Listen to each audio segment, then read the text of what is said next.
पिछले वीडियो में हम लोग कर्व फिटिंग के बारे में डिस्कस किए थे, उस पर हम लोग एग्जाम्पल किए थे। कर्व फिटिंग में हम लोग बहुत सारे कर्व्स के बारे में पढ़े थे। आज के वीडियो में हम लोग सैम्पलिंग मेथड स्टार्ट कर रहे हैं।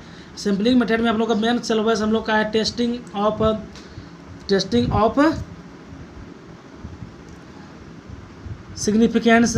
लेकिन टेस्टिंग ऑफ सिग्निफिकेंस को समझने के लिए पहले कुछ हम लोग बेसिक जान लेते हैं, जो कि टेस्ट ऑफ सिग्निफिकेंस में हम लोग जरूरत पड़ेगा। पहला होता है पॉपुलेशन, या उसी को बोलते हैं यूनिवर्स। नाम से ही क्लियर से पॉपुलेशन और universe.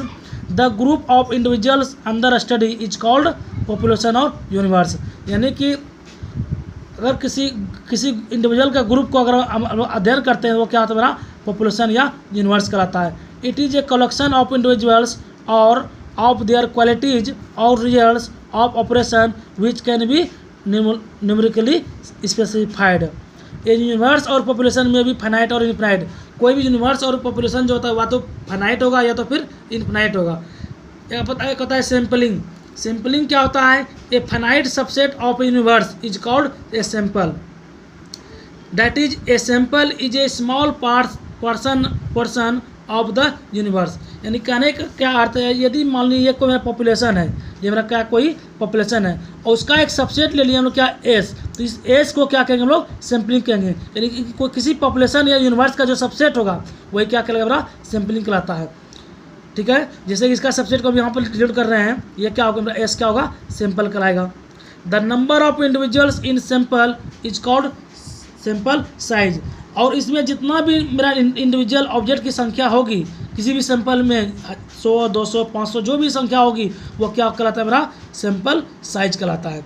The process of selecting a sample from A universe is called sampling. और ये प्रोसेस जो हुआ किसी यूनिवर्स से या पॉपुलेशन से सैंपलिंग को अलग करने का, सैंपलिंग निकालने का, सैंपल निकालने का, वो प्रोसेस क्या कहलाएगा, मेरा सैंपलिंग कहलाएगा। The process of selecting a sample from universe क्या कहलाएगा, सैंपलिंग कहलाएगा। The theory of sampling is a study of relationship existing between A population and samples draw from the population. यानी कि सैंपलिंग का थ्योरी को हम लोग वैसे रिलेशन को अध्ययन करते हैं जिसमें क्या करते हैं, किसी पॉपुलेशन से सैंपल को अलग किया जाता है। एक होता है रैंडम सैंपल। रैंडम सैंपल क्या होता है, a random sample is one in which each member of population has an equal chance of being included in it. यानी कि वैसे रैंडम सैंपल वैसा सैंपल है जिसमें क्या करते हैं हम लोग, किसी भी चांस का अगर प्रोबेबिलिटी निकालते हैं वो हमेशा क्या होना चाहिए, इक्वल होना चाहिए। वो क्या होना चाहिए, इक्वल होना चाहिए। जैसे यहाँ देखिए कि टॉस को अगर क्वाइन करते हैं तो हेड होने को 1/2 होता है, टेल होने को 1/2, तो यहाँ दोनों क्या होता है, मेरा इक्वल हो गया। तो वैसे सैंपल को क्या कहें हम लोग, रैंडम सैंपल कहेंगे।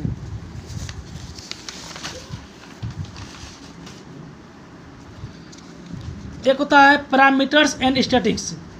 The statical constant of population such as mean, standard deviation are called parameters. Statical constant जैसे मतलब मीन होता है, स्टैंडर्ड डिविएशन होता है या मीडियन होता है, ये सारे क्या कहेंगे हम लोग, पैरामीटर्स कहेंगे। ठीक है, parameters are denoted by Greek letters. The mean X bar, standard deviation S of a sample are known as statics. और मीन एक्स बार का अगर टर्म में लेंगे, स्टैंडर्ड डिविएशन अगर एस के टर्म में लेंगे तो उसे किसी भी सैंपल का, तो उसे क्या कहेंगे हम लोग, स्टैटिक्स कहेंगे। स्टैटिक्स को हम हमेशा रोमन लेटर से डिनोट करते हैं। कुछ सिंबल हम लोग ले रहे हैं, symbol for population and samples. जैसे पॉपुलेशन में लेंगे अगर साइज को कैपिटल एन से नोट करेंगे, जबकि सैंपल साइज क्या होगा, स्मॉल एन होगा। मीन में हम लोग निकालेंगे पॉपुलेशन के लिए म्यू से, और सैंपल में निकालेंगे मीन एक्स बार से। पॉपुलेशन में हम निकालेंगे पॉपुलेशन प्रोपोर्शन निकालेंगे पी से, और सैंपल प्रोपोर्शन होगा पी पे जो है ये इसका सिंबल, सिमिलर का सिंबल। ठीक है, एक होता है sampling distribution. Consider all possible samples of size N which can drawn from a given population at random. मतलब मान लिए कि जो है कि किसी पॉपुलेशन से कोई सैंपल हम ड्रॉन कर रहे हैं जिसका सब सेम, उसका साइज क्या है, स्मॉल एन है। ठीक है, तो फॉर इस सैंपल, और सब प्रत्येक सैंपल के लिए, चाहे हम 10 सैंपल निकालें, 12 सैंपल निकालें, 100 सैंपल निकालें किसी पॉपुलेशन से, प्रत्येक सैंपल के लिए क्या होगा, we can compute the mean. और प्रत्येक सैंपल क्या हम लोग मीन कंप्यूट कर सकते हैं। ठीक है, the mean of samples will be not equal. यानी कि और प्रत्येक सैंपल का जो मीन निकालेंगे वो जरूरी नहीं हमेशा क्या होगा, इक्वल होगा, वो डिफरेंट भी हो सकता है। ठीक है, if we grouped this different means according to their frequency, और यदि उसके मीन को अगर फ्रीक्वेंसी के अनुसार हम अगर ग्रुपेट करते हैं, बांटते हैं, तो then the frequency distribution is found is known as, तो जो मेरा फ्रीक्वेंसी डिस्ट्रीब्यूशन बनेगा उस फ्रीक्वेंसी डिस्ट्रीब्यूशन को क्या कहेंगे हम लोग? सैम्पलिंग डिस्ट्रीब्यूशन कहेंगे। किसका? ऑफ द मीन का, मीन के अबाउट। यानी सैम्पलिंग डिस्ट्रीब्यूशन क्या हुआ कि हम क्या करते हैं कि कोई भी पॉपुलेशन से हम लोग डिफरेंट साइज का, एन साइज का क्या करते हैं, बहुत सारे सैंपल निकालते हैं, और प्रत्येक सैंपल के लिए क्या करते हैं हम लोग? मीन फाइंड करते हैं। और मीन जो फाइंड करते हैं वो किसके अकॉर्डिंग फाइंड करते हैं? उसके फ्रीक्वेंसी के अकॉर्डिंग फाइंड करते हैं, प्रत्येक फ्रीक्वेंसी के अकॉर्डिंग मीन फाइंड करते हैं। और वो जो वैसे जो फ्रीक्वेंसी डिस्ट्रीब्यूशन जो बनता है, तो वो फ्रीक्वेंसी डिस्ट्रीब्यूशन क्या कहलाता है? हमारा सैम्पलिंग डिस्ट्रीब्यूशन कहलाता है। किसके लिए? ऑफ द मीन के लिए। सिमिलरली अगर हम लोग अगर स्टैंडर्ड डिविएशन फाइंड करेंगे प्रत्येक सैंपल के लिए, तो मेरा we can have simply distribution of the standard deviation. तब उसे क्या कहेंगे हम लोग? Sampling distribution of the standard deviation. यानी स्टैंडर्ड डिविएशन के लिए क्या कहलाएगा? वो सैम्पलिंग डिस्ट्रीब्यूशन कहलाएगा। अगर मीन फाइंड कर रहे हैं तो मीन के लिए सैंपल डिस्ट्रीब्यूशन कहलाएगा। अगर स्टैंडर्ड डिविएशन फाइंड कर रहे हैं तो स्टैंडर्ड डिविएशन के लिए सैंपल डिस्ट्रीब्यूशन कहलाएगा। एक होता है स्टैंडर्ड एरर, इसको हम लोग एसी भी बोलते हैं, standard error. The standard deviation of the sampling distribution is called standard error. यानी कि कोई भी सैंपल सैम्पलिंग डिस्ट्रीब्यूशन का जो सैंपल स्टैंडर्ड डिविएशन होगा उसे ही हम क्या कहते हैं? स्टैंडर्ड एरर कहते हैं। दस the standard error of the sampling distribution of mean is called standard error of means.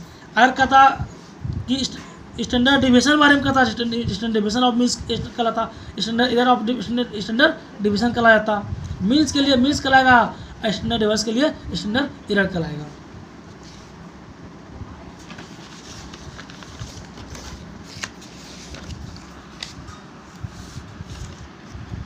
The standard error is used to assess to difference between accepted and observed value।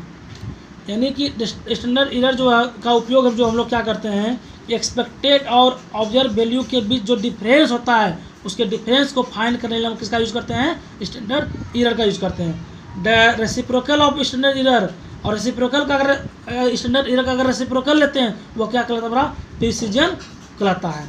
ठीक है। If N is greater than equal to 30, यानी कि size ले रहे हैं 30 से बड़ा या उससे इक्वल, तो a sample is called large. क्या कहलाएगा? वो लार्ज कहलाएगा। अदरवाइज मतलब अगर छोटा रहेगा तो क्या कहलाएगा? स्मॉल कहलाएगा। यानी एन का वैल्यू हम कितना बांटेंगे हम लोग? 30 पे। अगर 30 या 30 से बड़ा है तो उसे सैंपल को हम लोग लार्ज कहेंगे, अगर 30 से छोटा है तो उसे क्या हम लोग? स्मॉल कहेंगे। एक होता है test of hypothesis, testing of hypothesis या testing a hypothesis. On the basis of sample information, sample information के आधार पर वी टेक हम लोग लेते हैं सर्टेन डिसीजन, कुछ डिसीजन लेते हैं या एजम्पशन लेते हैं अबाउट द पॉपुलेशन इन्वॉल्व, किसके बारे में? पॉपुलेशन जो इन्वॉल्व हुआ है उसके बारे में। यानी किसी भी पॉपुलेशन, जितना पॉपुलेशन इन्वॉल्व हुआ है उसके सैंपल के बारे में क्या करते हैं हम लोग? क्या करते हैं? एक डिसीजन लेते हैं। सच एजुमिशन, वैसा डिसीजन विच मे और मे नॉट बी ट्रू, और जो भी डिसीजन लिए वो सही हो भी सकता है और सही नहीं भी सकता है, तो आर कॉल्ड स्टैटिस्टिकल हाइपोथेसिस। उसे क्या कहेंगे? स्टैटिस्टिकल हाइपोथेसिस कहते हैं। दीज हाइपोथेसिस इज टेस्टेड, वैसे हम क्या करते हैं? टेस्ट करते हैं। कहने का अर्थ क्या? अगर मान लें कोई पॉपुलेशन लेते हैं हम, उस पॉपुलेशन में कहेंगे कि जैसे कि अभी भी हम कहेंगे कि कोई हॉस्पिटल में 100 पेशेंट जो है भर्ती है, तो उसमें कुछ को कोरोना वायरस हो भी सकता है और कुछ को कोरोना वायरस नहीं भी हो सकता है। तो यही जो मेरा जांच होता है, यही जो मेरा जो डिसीजन होता है वो मेरा क्या होता है? हाइपोथेसिस कहलाता है। ये are called selection hypothesis, statistical hypothesis कहेंगे। वैसे को जिसको हम लोग जिसका हम लोग एजुमिशन सही हो भी सकता है और एजुमिशन सही नहीं भी हो सकता है, यानी उसको क्या करते हैं? टेस्ट करते हैं। डीज हाइपोथेसिस इज टेस्टेड, उसको क्या कहता है? टेस्ट कहता है। By testing a hypothesis is meant a process by deciding whether to accept और रिजेक्ट द हाइपोथेसिस। जब वैसे प्रकार का हम वैसे प्रकार के स्टैटिस्टिकल को हम टेस्ट करेंगे पॉपुलेशन में, तो वैसा प्रोसेस क्या होता है कि एक्सेप्ट भी करेगा और फिर रिजेक्ट भी करेगा। या तो एक्सेप्ट करेगा मतलब उसको कोरोना वायरस है, और रिजेक्ट मतलब कोरोना वायरस नहीं है। द हाइपोथेसिस वही मेरा क्या हाइपोथेसिस कराता है कि एक्सेप्ट भी हो सकता है और रिजेक्ट भी हो सकता है।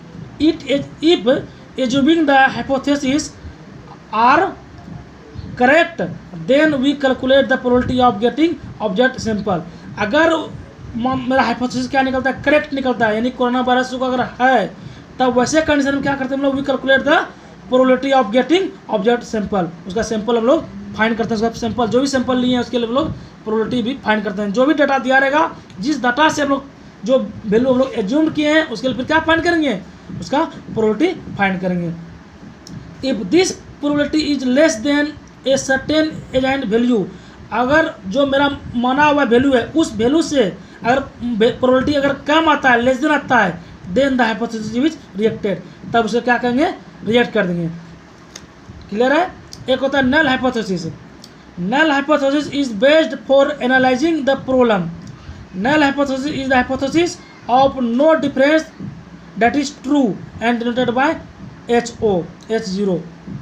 नल हाइपोथेसिस क्या है, एक ऐसा हाइपोथेसिस है जिसमें कोई कि ऑब्जेक्ट वैल्यू और एज्यूम वैल्यू में कोई डिफरेंस नहीं होता है, उसे हम किससे डिनोट करते हैं, H0 से।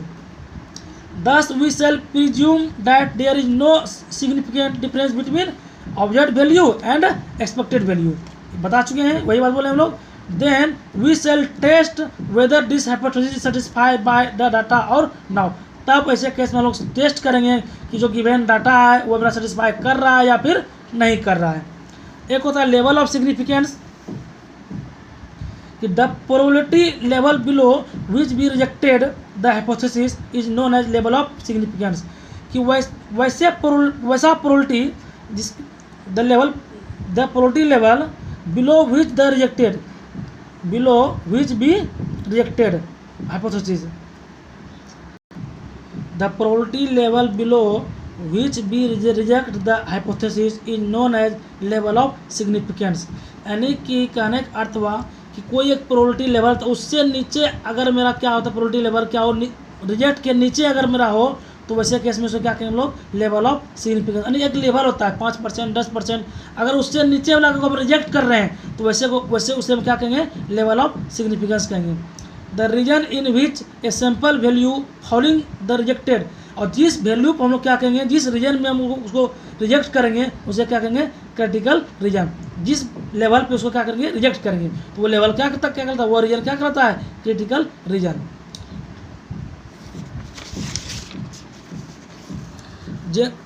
जनरली हम लोग क्या करते हैं, we generally take 2 critical region which cover 5% and 1% areas of the normal curves. जो नॉर्मल कर्व्स होता है हम लोग जनरली 5% और 1% पर कोई हम लोग कवर करते हैं। प्रायः इसी पे क्वेश्चन भी रहता है। तो 5% एरिया की बात किया जाए तो 2.5% लेफ्ट ले लिए हैं, ये नॉर्मल कर्व है, और 2.5% इधर ले लिए।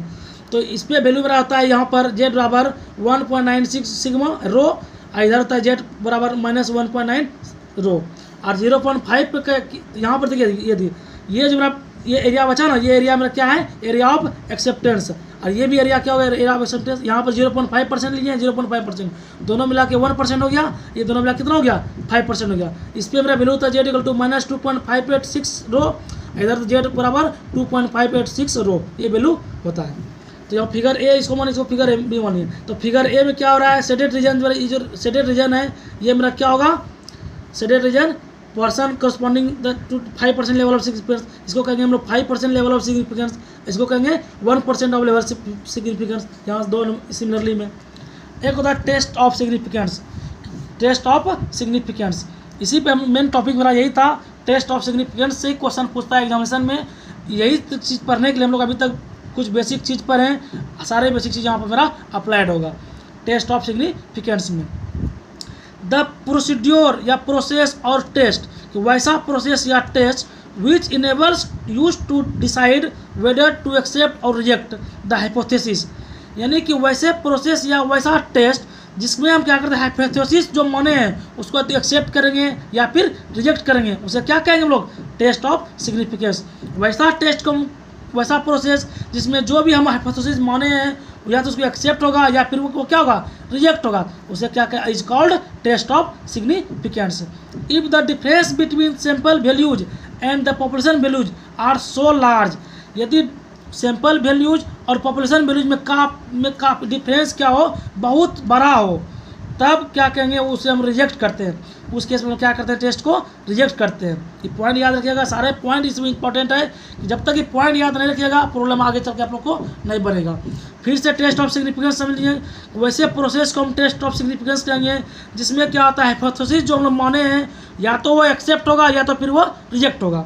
और रिजेक्ट, ठीक है। और दूसरा बात, यदि कि सैंपल वैल्यू और जो पॉपुलेशन वैल्यू है दोनों का अगर हम डिफरेंस फाइंड करते हैं, वो डिफरेंस काफ़ी अगर बड़ा होता है तो उस केस में उसे क्या किया जाता है, रिजेक्ट किया जाता है, ठीक है ना।